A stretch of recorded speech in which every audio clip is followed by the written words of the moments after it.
하나님께서는 주전 586년 바벨론에 의해서 포로되어 갔던 남유다 백성들을 세 차례에 걸쳐서 돌아오게 하십니다. 주전 536년에 돌아오게 하셨고, 그다음에 주전 458년에 에스라를 통해서 돌아오게 하셨고, 마지막에 느헤미야를 통해서 445년에 돌아오게 하셨습니다. 그래서 느헤미야와 또 레위인들, 또 느드님 사람들, 이 사람들을 통해서 이스라엘 백성들이, 돌아온 이스라엘 백성들이 동료를 받고 격려를 받아서 6월 25일 445년 6월 25일 불과 6개월 만에 예루살렘 성이 다시금 중건되게 됩니다. 이어서 7월 1일 날 온 백성이 수문 앞에 광장에 한 사람과 같이 모였다. 일제히 그랬는데 8장 1절에 모든 백성이 한 사람과 같이 모였다. 그러니까 마음이 하나 되어서 다 모였다는 것입니다. 수문이 뭐냐? 워터게이트, 우리 워터게이트 사건 있지 않습니까? 물문이다. 워터게이트라고 하는 그 수문 앞 광장에 모였다. 7월 1일에 모이는 겁니다. 7월 1일은 율법에 의하면 나팔절입니다. 그래서 7월 절기 때 7월 1일 날 나팔절로 모이고 안식일로 너희들이 지켜라, 이런 명령이 있는데, 이제 이들이 비로소 돌아와서 예루살렘 성을 짓고 이제 하나님의 백성으로서의 그 정체성을 회복하기 위해서 이제 처음 모이기 시작하는 것이죠. 모였습니다. 그랬더니 모이고 나서 백성들이 무엇을 요청했습니까? 에스라에게 율법책을 가져오시오, 이렇게 청했습니다. 에스라가 청한 것이 아니고, 다 모였으니 내가 율법책을 읽겠소, 이렇게 한 것이 아니라 백성들이 율법책을 청했습니다. 에스라에게.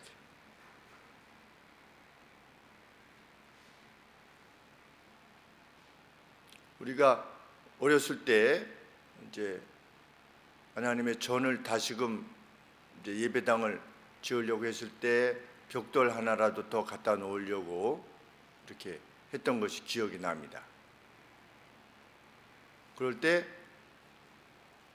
그냥 어떤 건물을 짓는 것이 아니라 성전을 짓는 것 같은 그런 마음으로 함께 했었었는데, 이 예루살렘의 재건이, 중건이 단지 그냥 예배당을 다시금 짓는 차원에서 이루어진 것이 아니었다라는 것을 알게 됩니다. 그러니까 영적 이스라엘의 정체성을 회복하고자 하는 그런 마음들이 돌아온 이스라엘 백성들 가운데 있었다는 것을 알게 됩니다. 이른 아침부터 정오까지 알아들을 수 있는 사람, 그리고 주의를 기울이고자 하는 사람들 모두가 모여서 율법책을 듣게 된다. 제일 먼저 그들이 무엇했냐? 율법책을 낭독하는 것을 들었다. 아침부터 정오까지. 하나님 백성으로서의 영의 회복은 무엇에서부터 시작하느냐? 하나님의 말씀에 대한 주의로부터 시작된다는 것을 알게 됩니다. 하나님 백성은 무엇하는 사람이냐? 하나님의 말씀에 귀를 기울이는 사람이다. 그 어떤 것에 우선하여서 수반되어지는 것이 말씀에 대한 갈급함이다 라는 것을 분명히 하는 대목입니다. 그래서 에스라가 이제 회중들한테 하나님의 말씀을 낭독하기 위해서 나무로 만든 단을 만들어 가지고 이제 그 위에서 왼쪽에 6명, 오른쪽에 6명 사람들이 서 있는 가운데 하나님의 말씀을 이제 낭독하기 위해서 율법책을 폈는데, 율법책을 펴자 모든 백성들이 자리에서 일어났다. 누가 일어나라고 그랬습니까? 없습니다. 일어나라고 명령한 거 없습니다. 그런데 하나님의 말씀이 낭독되기 바로 직전에 다 일어난 겁니다. 우리 메시아 그 찬양하기 전에 사람들이 일어나지 않습니까? 예전에 왕이 일어나가지고 그게 관례가 돼가지고 이제 사람들이 일어나려고 그러는데, 우리로서는 예수님을 믿는 사람으로서는 메시아 찬양이 이렇게 할렐루야 할렐루야 하는 그 찬양이 이게 되면 일어나면서 마음에 감동이 있지요. 정말 하나님 앞에 경배하는 것처럼. 다른 사람들은, 예수님을 안 믿는 사람들은 남이 일어나니까 일어나는 거다. 안 일어나면 이게 촌스러운 거니까 이렇게 일어나는데, 이스라엘 온 백성이 일어났다. 그래서 우리가 주일날 설교 전에 하나님 말씀 이 본문입니다. 왜 우리가 일어나느냐? 이 본문 때문에 우리가 일어나서 하나님의 말씀을 듣게 되시는 것입니다.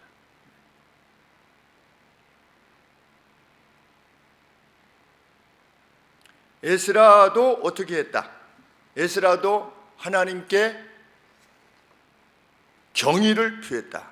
크신 하나님께 경의를 표했다. 그랬더니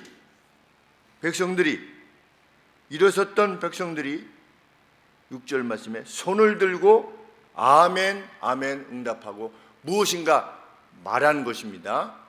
여호와를 송축하는 어떤 언급이 에스라의 입으로부터 있었을 때 아멘 아멘 응답하고 몸을 굽혀 얼굴을 땅에 대고, 땅에 일어섰다가 다시금 땅에 무릎을 꿇고 땅에 얼굴을 대고 엎드려 여호와께 경배하였느니라.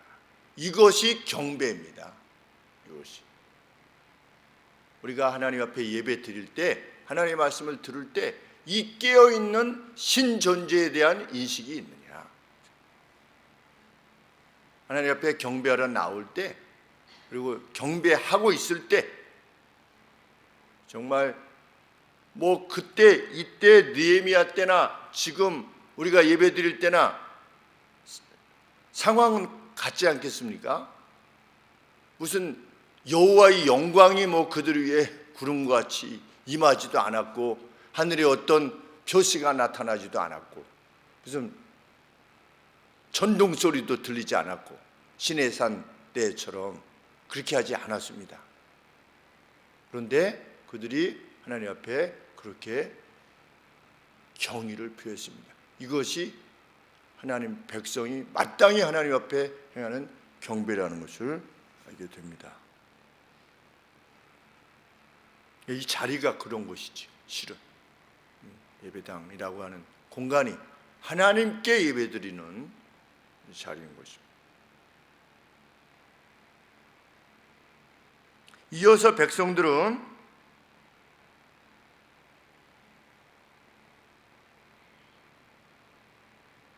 8절 말씀에 하나님의 율법책을 낭독하고 그 뜻을 해석하여 백성으로 그 낭독하는 것을 다 깨닫게 하매, 누가?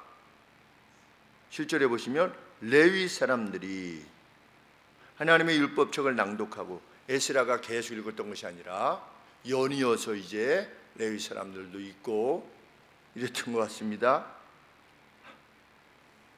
하나님의 율법책을 낭독하고 그 뜻을 트랜슬레이트 했다.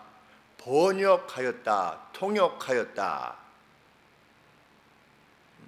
우리 역본에 보니까 4가지 역본, 그러니까 영어 역본, 히브리어를 이렇게 영어로 번역해 놓은 영어 역본 4가지가 다 트랜슬레이트 했다 이렇게 되어 있습니다. 그러니까 이거는 통역을 한 겁니다. 그럼 뭐 어디 나라 말로 통역한 거냐? 아람 말로. 기록은 무엇으로 되어 있을 테니까? 히브리어로 되어 있을 테니까. 왜 통역이 필요했는가? 번역이 필요했나? 여기서 벌써 586년에 440년 정도면 벌써 140년을 저쪽에서 살았던 겁니다. 우리 오순절 성령 강림 때에 유대인들이 예루살렘에 그 유월절 절기 또 그 이후에 이제 오순절 절기를 지키기 위해서 해외로부터 막 예루살렘 성에 와 있었지 않았습니까? 흩어져 있었던 유대인들이 왔을 때 그 사람들이 하나님의 말씀을 자기 나라, 자기가 난 나라의 방언으로 들었다. 자기 나라 언어로 들은 것입니다. 왜냐하면 오랫동안 거기 떨어져 있었으니까. 140. 우리 고려인들 보면 한국말 잘 모르는 사람들 많이 있습니다.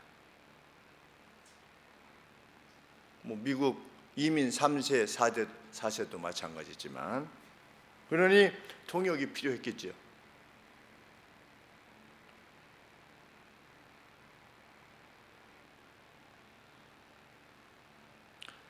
우리는 저는 이제 구약에서 레위인들이 살았던 어떤 성, 제사장들이 살았던 성에 대한 언급이 나오지 않습니까? 그래서 그분들은 거기서 무엇을 했을까? 왜냐하면 제사는 예루살렘에만 드렸었잖아요. 그런데 레위인들은 그 제사도 안 드리는 각 성에 총 42개의 그 성에 그 중에 6개는 도피성 아니겠습니까? 있어서 법을 깨닫게 했다. 비록 제사는 예루살렘 성에 와서 제사는 드렸지만 각 성에서 이 역할을 감당했구나 라고 하는 것을 알게 됩니다. 그리고 레위인들이 그 오랜 세월 동안 하나님의 말씀을 잊지 않고 있었다. 하나님 백성의 언어를 잃어버리지 않고 있었다는 것을 알게 됩니다. 왜? 그들은 트랜슬레이트 해줬으니까. 그리고 이 두 번째가 그 낭독하는 것을 다 깨닫게 하며, 그러니까 번역도 해주고 통역도 해주고 그 뜻이 이런 뜻입니다. 난해한 구절이 있을 때 이렇게 해석을 해 주었다.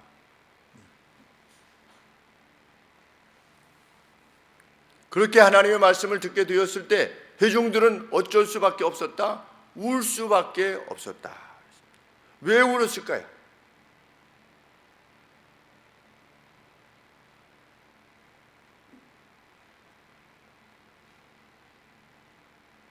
왜 울었을까요? 9절에 보시면 백성이 율법의 말씀을 듣고 다 우는지라. 왜 울었을까요? 기뻐서 울었을까요? 기뻐서 울었으면 이제 느헤미야나 에스라나 레위인들이 뭐라고 말해야 되겠습니까? 울지 말아라 이렇게 안 하겠죠. 그런데 백성이 율법의 말씀을 듣고 다 우는지라 그랬더니 느헤미야와 에스라가 그리고 레위 사람들이 모든 백성에게 이르기를 오늘은 너희 하나님 여호와의 홀리데이니 거룩한 날이니 슬퍼하지 말며 울지 말라. 그러니까 이거는 기뻐서 우는 게 아니라 슬퍼서 우는 겁니다. 그건 무엇에 대해서 슬펐을까요?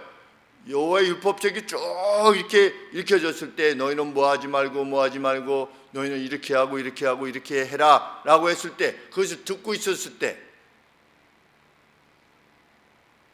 자신들과 자신들의 조상들이 지었던 죄들에 대해서 어느 정도로 이 사람들은 몰랐었으니까 140년인데 트랜슬레이트 해줄 정도로, 번역을 해줄 정도로 하나님의 말씀으로부터 멀리 있었다는 것을 알게 됩니다. 그런데 하나님의 말씀을 자기가 익숙한 그런 언어로 듣고 깨닫게 되었을 때 이거 어떻게 하냐, 어찌할꼬. 우리 사도행전에도 보면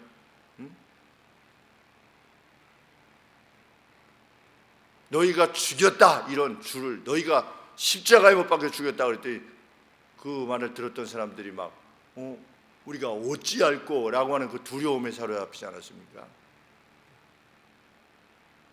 그런데 백성들의 슬픔이 컸던 것 같습니다. 이거 우리는 어떡하냐 이제. 자, 하나님 말씀을 가져와서 우리에게 읽어주시오. 이제 읽어줬는데 자기들의 죄가 낱낱이 고백되는 겁니다. 왜 하나님의 사람이 변하지 않느냐? 성경을 몰라서 그래요. 성경에 익숙하지 않으면 그냥 우리 하나님을 믿지 않는 사람들이 죄인이라고 그러면 뭐라고 반응을 보입니까? 왜 내가 죄인이야? 당신이나 내나 별로 다를 거 없는데 왜 내가 죄인이야? 왜 죄가 아닙니까? 죄인이? 법에 대해서 알지 못하기 때문에 그래요.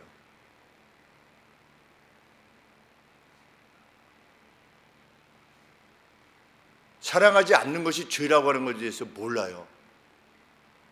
원수를 용서하라. 원수를 위해서 복을 빌어라. 그런 사람이 되라. 그런데 내가 왜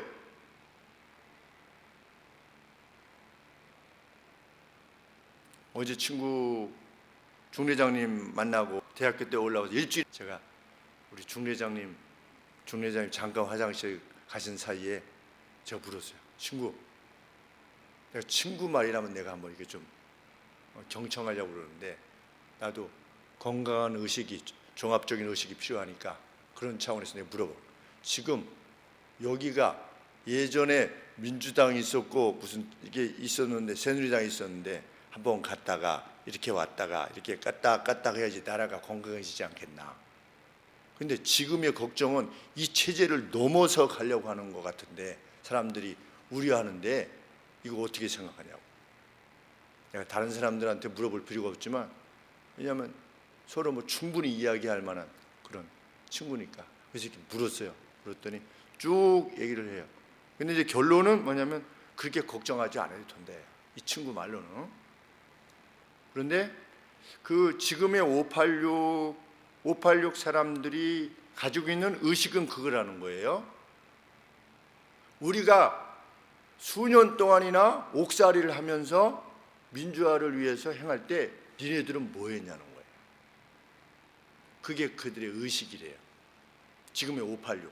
그러니까 81학번부터 89학번까지 그때 이제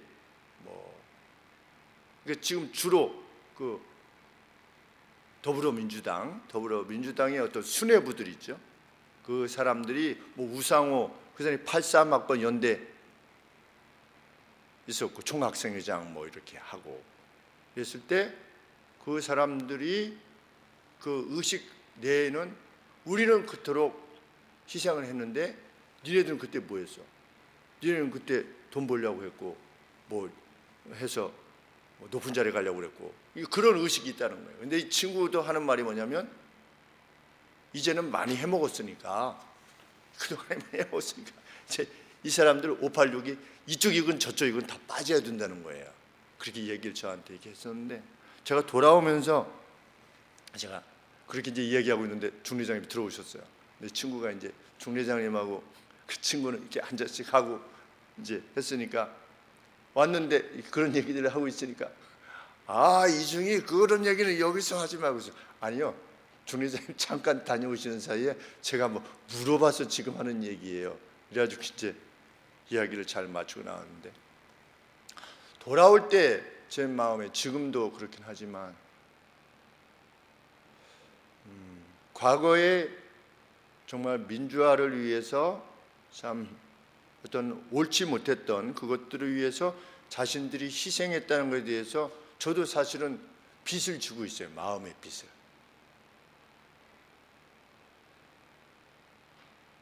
그런데 그것을 마지막 죽는 순간까지 나는 이걸 했는데 니네들은 뭐 했냐. 만약 그것으로 평생을 간다면 그것이 합당한 생각일까?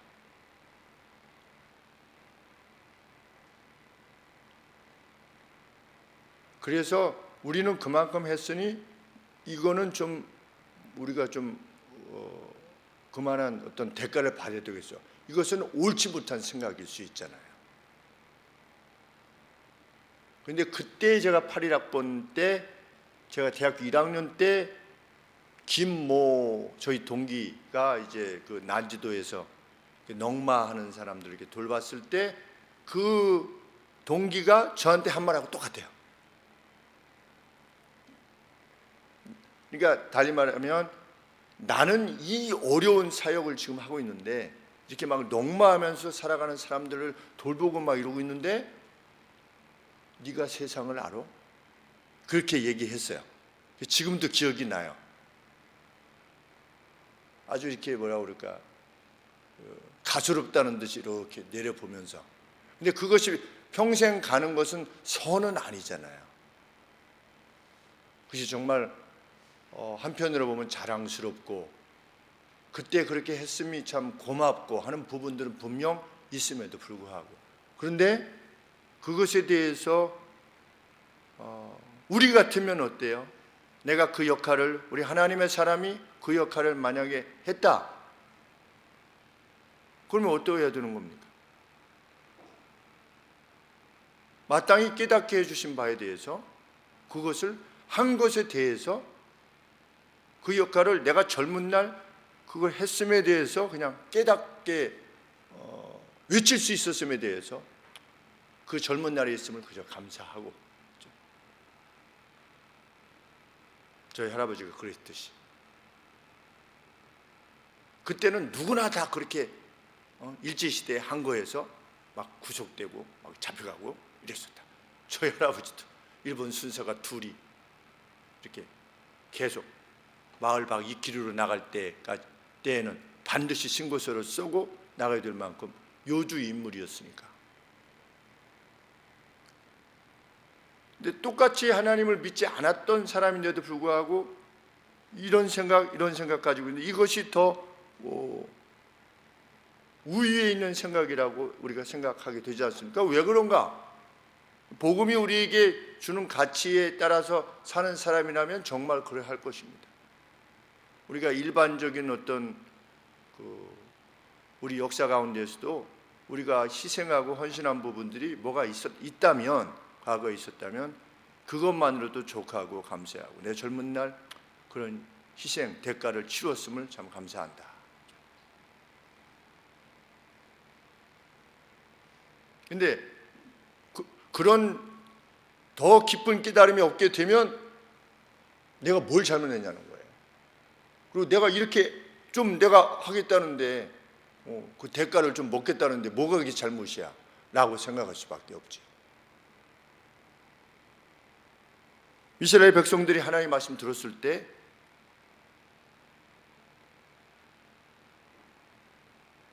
울게 된 것입니다. 아, 내가 죄인이었구나.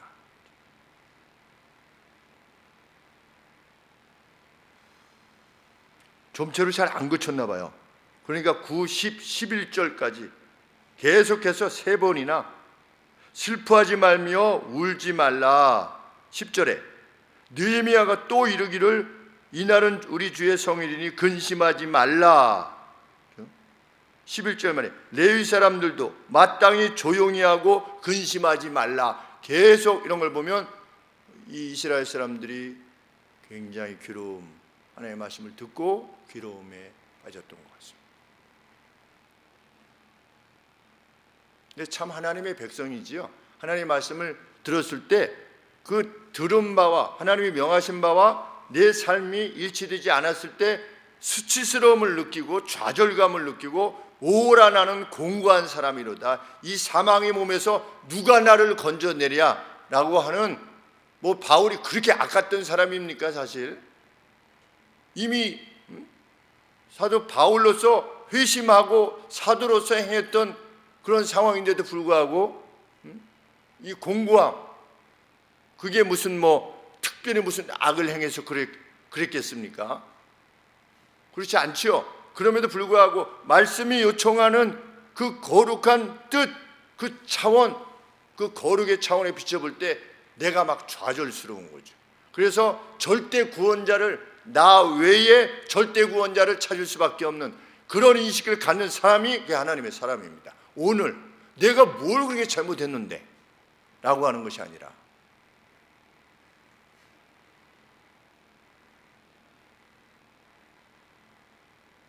어제 차 타고 가는데 그 성교사님 이제 내일 떠나셔서 마지막 식사하러 가는데 앞에 차가 이렇게 갔다가 섰다가 해서 제가 주의를 잘못한 거죠.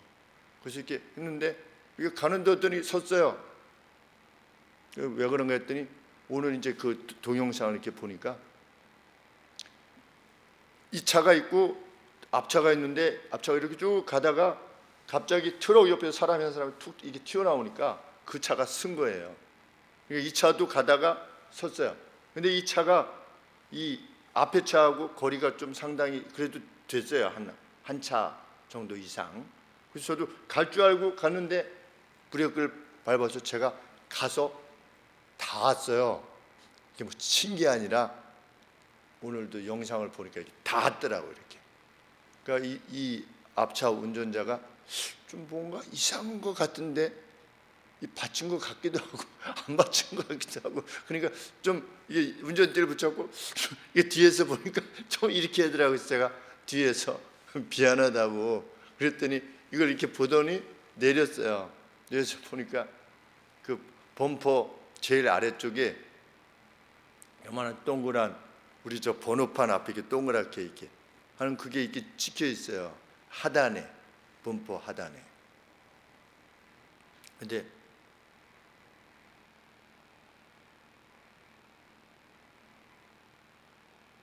제가 보니까 우리는 SUV잖아요. 교회 차는 이게 높잖아요.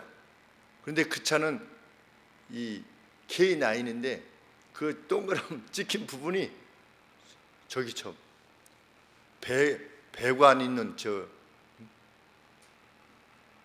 거기 아래쪽에 찍혀 있어요. 그래서 제가 뒤에서 이렇게 해서 죄송하긴 한데 이게 높이가 이만큼 이상 차이가 나니까 그건 제가 한 것 같지가 않은데요. 이게 안 맞지 않습니까? 여기서 이렇게 됐으니까. 그랬더니 아 받았잖아요. 이렇게 얘기를 하시더라고요. 그래서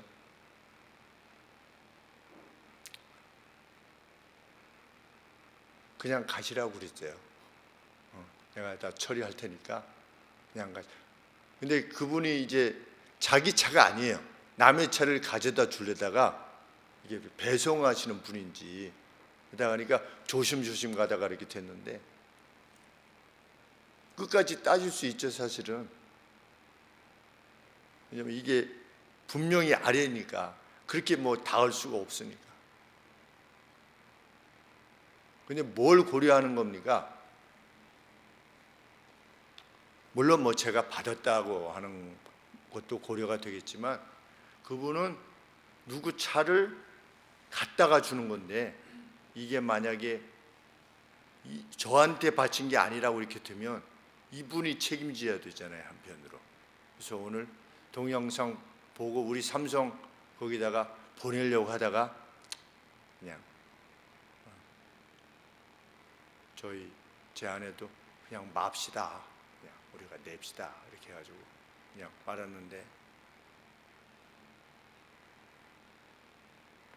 상대가 어떨 것인가에 대해서 늘 살피는 사람이 하나님의 사람이다. 이 말로 이 행동으로 인해서 상대가 과연 기뻐할 것인가, 화가 날 것인가, 슬퍼할 것인가, 좌절할 것인가, 고마워할 것인가, 그것을 생각하는 사람이 하나님의 사람이다. 율법을 읽었더니 사람들이 다 우은 겁니다. 우리가 그동안에 하나님의 법을 어기면서 살았구나. 그랬더니 말려야 될 만큼 이날은 너희 하나님 여호와께 거룩한 날이니 울거나 슬퍼하지 말라고 계속해서 권해야 될 만큼. 11절에 보시면 가서 기름을 먹고 달콤한 것을 마시고 준비된 것이 없는 이들에게 일부를 보내며 그들 몫을 보내며 여호와를 즐거워하라는 권면을 듣게 됩니다.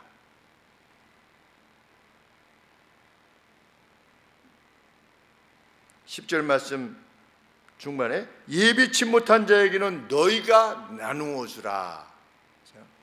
그게 그들 몫이다.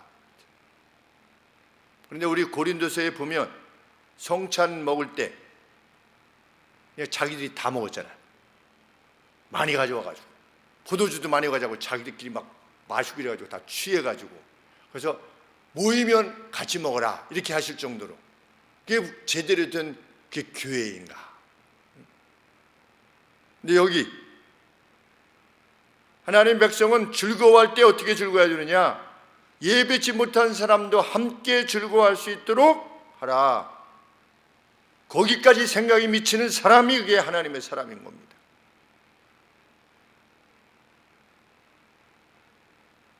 교회 내에 있는 그 누구도 슬픔 가운데 있지 않도록 하기 위해서 내 몫을 떼어줄 수 있는 데까지 나가는 사람이 하나님의 사람입니다.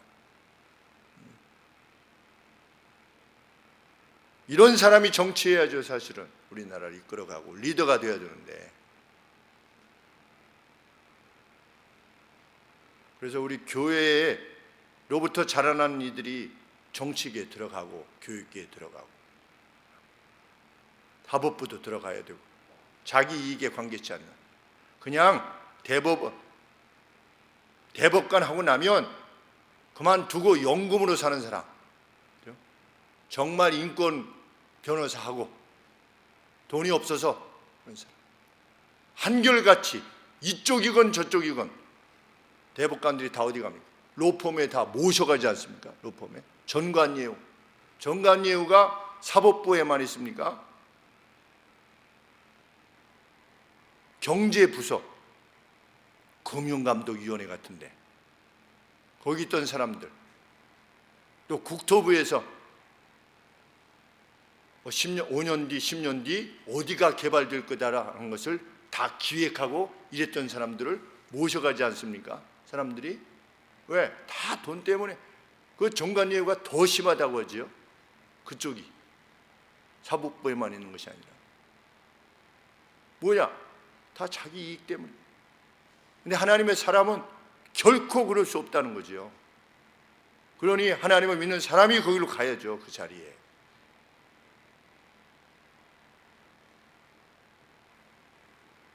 만일 우리의 자녀들이 그쪽으로 가려고 그러는데 야, 정치를 썩었으니까 그거 하지 말아라. 그럼 누가 갑니까? 하나님의 사람은 그렇게 말하는 사람이 아닌 것이지.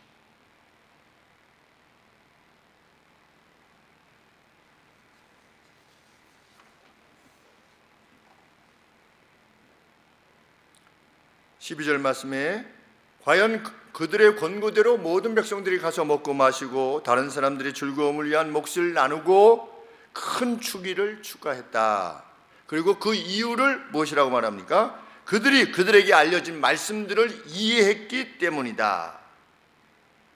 12절 하반절 말씀에 왜냐하면 그 읽어들린 법을 밝히 알미니라. 하나님의 말씀을 밝히 알게 되었을 때 이것이 진정 하나님의 백성으로 살아가는 방식이구나 라고 하는 것을 깨달아 알게 되었을 때 그 기쁨 때문에 기뻐했다는 것이죠. 이게 진짜 인간다운 삶이구나. 우리에게 이런 기쁨이 있는지 하나님 말씀 살폈을 때 이게 진짜 이게 진짜 사람다운 삶이구나 라고 하는 그 기쁨, 그 기쁨으로 막 즐거워하게 되는가. 저는 성경 말씀 읽었던 말씀 중에 모퉁이 추수할 때 모퉁이는 남겨두라. 모퉁이는 네가 정해라. 달리 말하면 모퉁이를 얼만큼 남겨놓을 거냐 네가 정해라 하는 것과 똑같습니다. 뭐 이만큼을 남겨둘 수도 있고 뭐 요만큼을 남겨둘 수도 있고. 그렇지. 원수를 위해서 기도해라. 그렇지. 그게 인간이지 짐승이 아니라.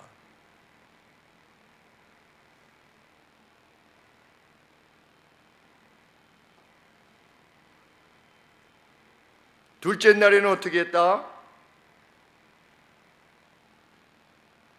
13절 말씀에 그 이튿날 뭇 백성의 종장들과 제사장들과 레위 사람들이 율법의 말씀을 밝히 알고자 하여 학사 에스라의 곳에 모였다. 학사 에스라에게 와서 정확하게 하나님의 말씀의 뜻을 듣고 가서 백성들에게 말하기 위해서 그들이 배운 겁니다. 에스라에게 통찰력을 얻기를 원했다. 말씀에 대한 통찰력을. 그들 역시 정확한 가르침을 위해서 애썼다는 겁니다. 그만큼 신중했다는 겁니다. 이게 내 말이냐? 그래서 우리는 특별히 사역자들은 다른 사람들이 연구해낸 것을 읽고 배워야 됩니다. 마지막까지 그냥 내 생각대로 이렇게 하는 게 아니라 계속 컨펌을 해야죠. 이 말이 진짜 하나님 말씀이냐 이렇게 해석하는 것이.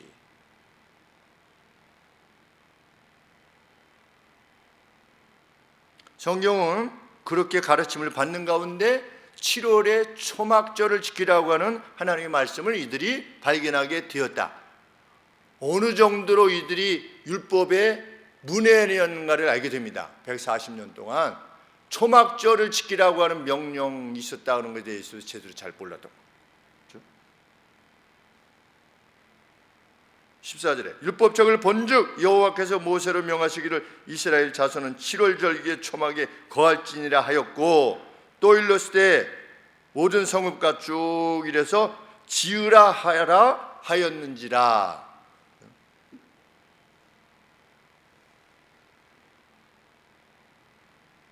그랬더니 이들이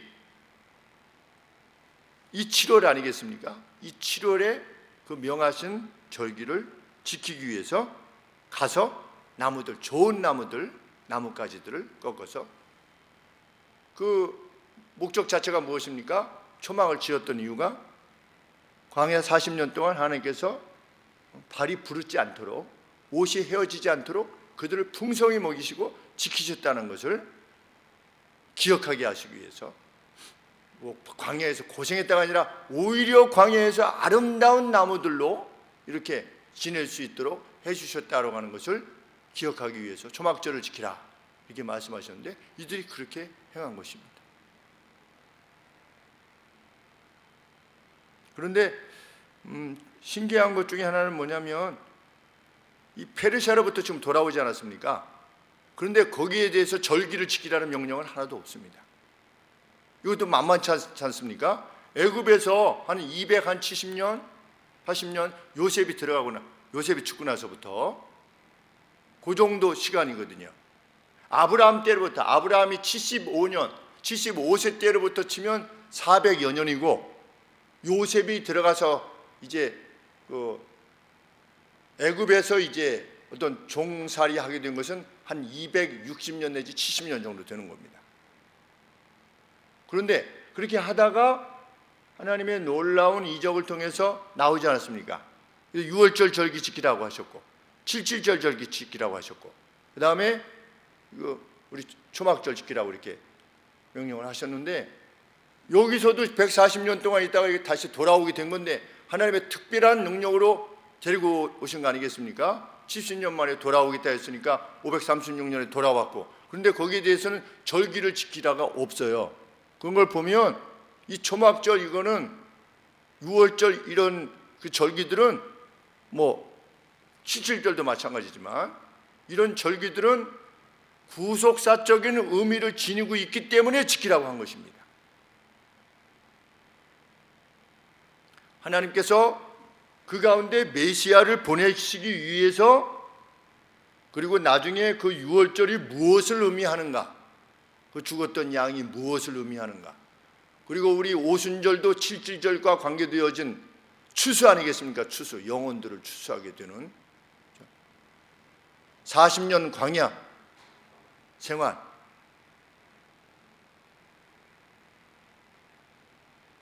그래서 단지 독립기념일로서가 아니라 구속사적인 의미를 지닌 그 절기, 이것을 또 페르시아로부터 돌아온 것을 또 축하해야 될 것 같은데, 그것이 아니라 율법에 명한 자신들로부터 약 800년 전에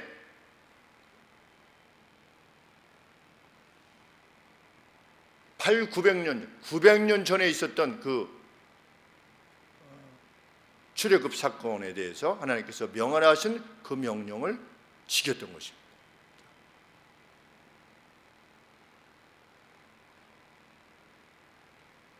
지켰을 때 무엇이라고 성경이 말하고 있습니까? 그 지킴에 대해서 17절에 보시면, 사로잡혔다 돌아온 회무리가 다 초막을 짓고 그 안에 거하니 눈의 아들 여호수아 때로부터 이날까지 이렇게 지켜진 적이 없다. 그러면 눈의 아들 여호수아면 한 주전 1300년 정도 될 텐데, 1400년의 모세 때 한 1300년 잡고, 그럼 450년이면 한 850년, 한 800년. 그동안에 누가 다 왔다 갔습니까? 사울, 다윗, 솔로몬, 이스라엘의 열 왕들 다 지났는데, 이 초막절이 이 여호수아 때 이후로 이때까지 이 오랜 세월 동안 그렇게 지켜진 적이 없다. 이게 지금 17절 말씀인 겁니다. 눈의 아들 여호수아 때로부터 그날까지 이스라엘 자손이 이같이 행함이 없었으므로 이에 크게 즐거워하며.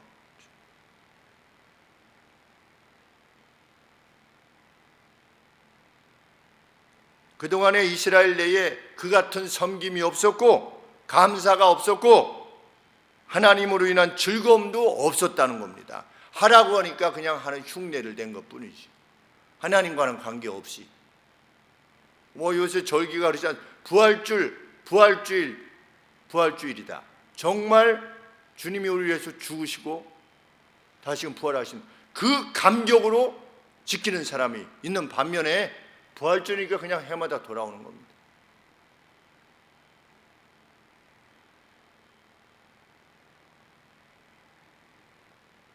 성경이 명한 절기는 아니지요. 그러나 우리가 그것을 기억하는 거죠.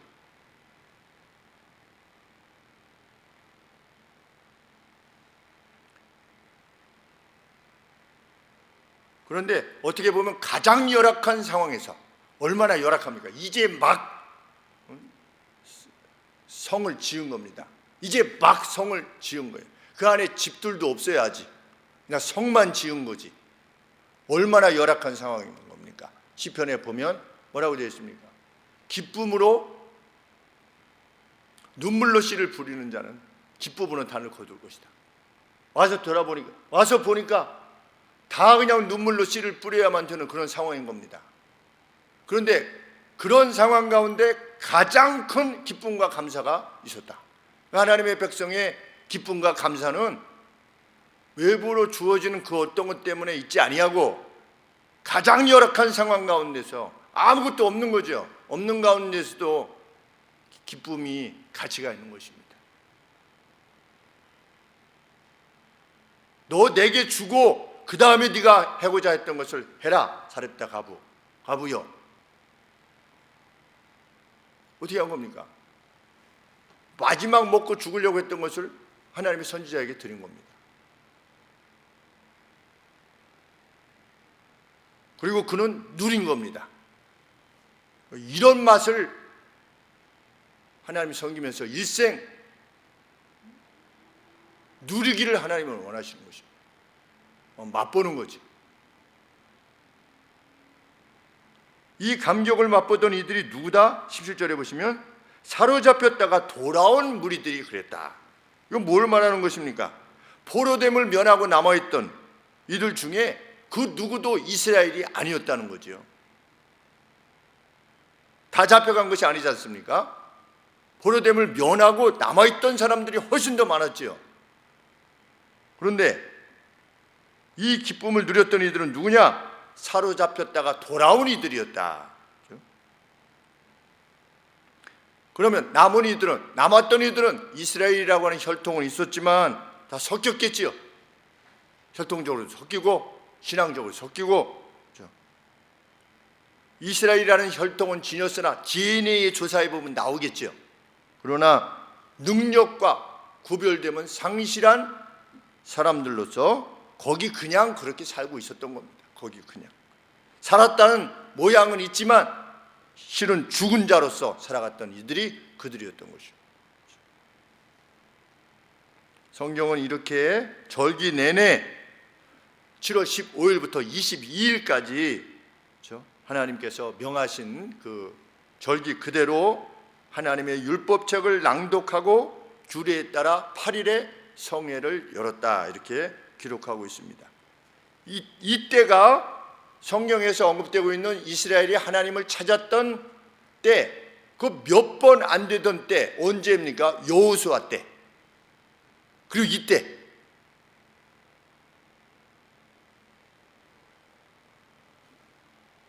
이스라엘 백성들이 하나님을 쫓았던 때는 이때 거의 없었던데 이때 하나님 앞에서 이렇게 행했던 것입니다.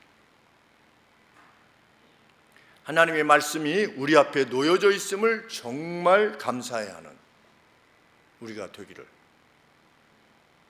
하나님의 말씀이 우리에게 말씀하시는 것에 대해서 들었을 때 정말 우리의 죄악됨에 대해서 눈물을 흘릴 수밖에 없는, 근심하고 슬퍼할 수밖에 없는 그런 인식을 지녔던 이 이스라엘 백성들처럼 하나님의 말씀에 예민한 우리가 되기를.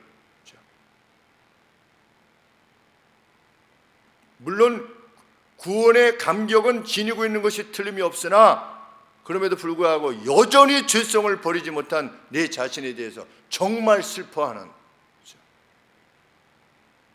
우리가 되기를,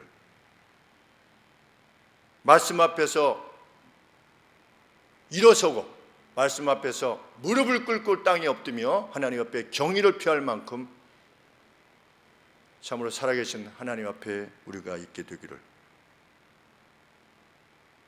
여호와를 기뻐하는 것이 우리의 힘이 되어지는 이가 되기를 소원합니다. 10절 말씀 마지막에 제일 힘이 되는 것 같습니다. 여호와를 기뻐하는 것이 너희의 힘이니라 말씀하셨는데, 정말 이런 백성들로 일생을 사는 우리가 되기를 소원합니다. 기도하겠습니다.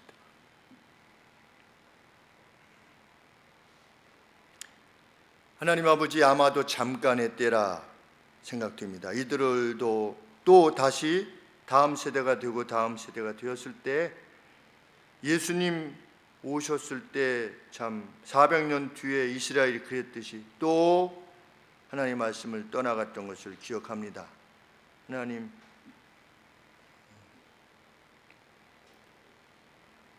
말씀에 창념하는 저희가 되게 하여 주시고, 아버지, 시험에 들지 말게 하여 주시고 악에서부터 저희를 구원해 주시옵소서. 예수님의 거룩하신 이름으로 기도합니다. 아멘.